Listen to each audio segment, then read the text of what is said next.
রাস্তার পাশে হেঁটে গেলেই মনে হবে যুদ্ধবিধ্বস্ত কোনো দেশে এসে পড়েছি, কিন্তু না, এটা বাংলাদেশের দুর্যোগ ব্যবস্থাপনা ও ত্রাণ অধিদপ্তর, যা ঢাকার মহাখালীতে অবস্থিত।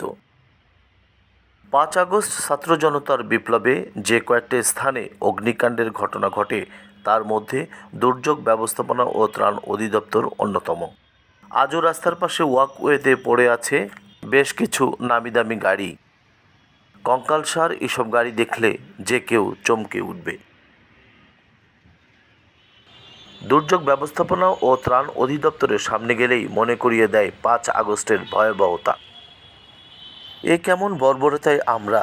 দুর্যোগ ব্যবস্থাপনা ও ত্রাণ মন্ত্রণালয় তথ্য বলছে, নামিদামি প্রায় 58টি গাড়ি ও 8টি মোটরসাইকেল সেদিন পুড়েছে, যার আনুমানিক মূল্য বেশ কয়েক কোটি টাকা।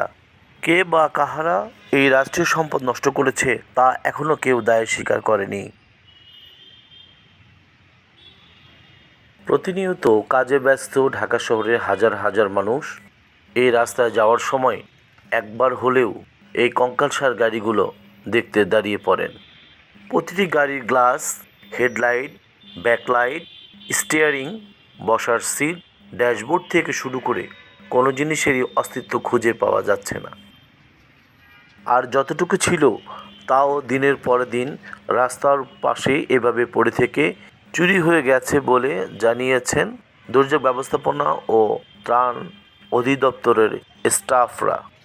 গাড়িতে ভয়াবহ অগ্নিকাণ্ডের পর গাড়ির চালক এবং স্টাফরা ওভারটাইম করতে পারছেন না, যার কারণে আর্থিকভাবে নিদারুণ কষ্টে আছে তারা।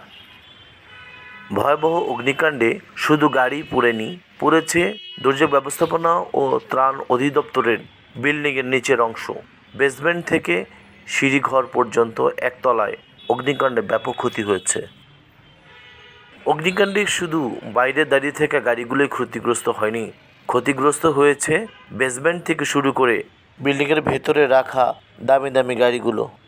সেসব গাড়িগুলোকে আবার থরে থরে সাজিয়ে রাখা হয়েছে আলামত হিসাবে। প্রিয় দর্শক, আমি এখন আপনাদের সেই গাড়িগুলো দেখানোর চেষ্টা করছি। সামনে যে গাড়িগুলো দেখছেন, এই গাড়িগুলো সম্পূর্ণ পোড়া গাড়ি, লাইন করে সাজিয়ে রাখা হয়েছে। দুর্যোগ ব্যবস্থাপনা ছাড়াও 5 আগস্টের ছাত্র জনতার বিপ্লবে সরকারি আরও কয়েকটি অফিসের এভাবে গাড়ি পুড়িয়ে দেওয়া হয়, যেমন সেতু বিভাগ কর্তৃপক্ষের গাড়ি, স্বাস্থ্য ও পরিবার পরিকল্পনা অধিদপ্তরের গাড়ি সহ আরও বেশ কয়েকটি জায়গার। কেন এই নিষ্ঠুরতা? কে বা কাহারা কার স্বার্থের জন্য এই গাড়িগুলি পুড়িয়েছে? রাষ্ট্রের এমন ক্ষতি কারো কাম্য নাই। প্রিয় দর্শক, আমাদের চ্যানেলটি যারা দেখছেন তারা লাইক এবং সাবস্ক্রাইব করে আমাদের সঙ্গে থাকবেন। এরকম আরও নতুন নতুন ভিডিও পেতে চ্যানেল বি সাবস্ক্রাইব করুন।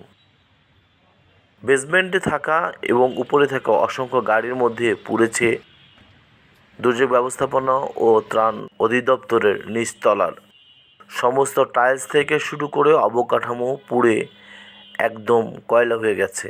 এবং এই বিল্ডিংটি দেখছেন, এই বিল্ডিংটিও যথেষ্ট ঝুঁকিপূর্ণ। পরিমাণে বেশি এবং জায়গা সংকটের কারণে একটি গাড়ির উপরে আরেকটা গাড়ি এভাবে দিয়ে ডাম্পিং করে রাখা হয়েছে। আগুনের লেলিহান শিখা বাদ দেয়নি বিভিন্ন প্রয়োজনীয় কেবল এবং এসির যন্ত্রাংশ পুড়তে। আগুনের ভয়াবহতা সামনে যা পেয়েছে সেটাকেই পুড়িয়ে ছারখার করে দিয়েছে। চোখের সামনে এমন রাষ্ট্রীয় ক্ষতি কেউ মেনে নিতে পারছে না। সবার একটাই কথা, কবে শেষ হবে এই ভয়াবহতা? আমরা ভয়াবহতা ছেড়ে শান্তির পথে আসব, এটাই সবার কামনা। প্রিয় দর্শক, দেশটি আমাদের সবার, তাই দেশটি রক্ষায় আমাদের সবাইকে এগিয়ে আসতে হবে। কথায় কথায় অগ্নিসংযোগ না করি। ভিডিওটি দেখার জন্য সবাইকে ধন্যবাদ।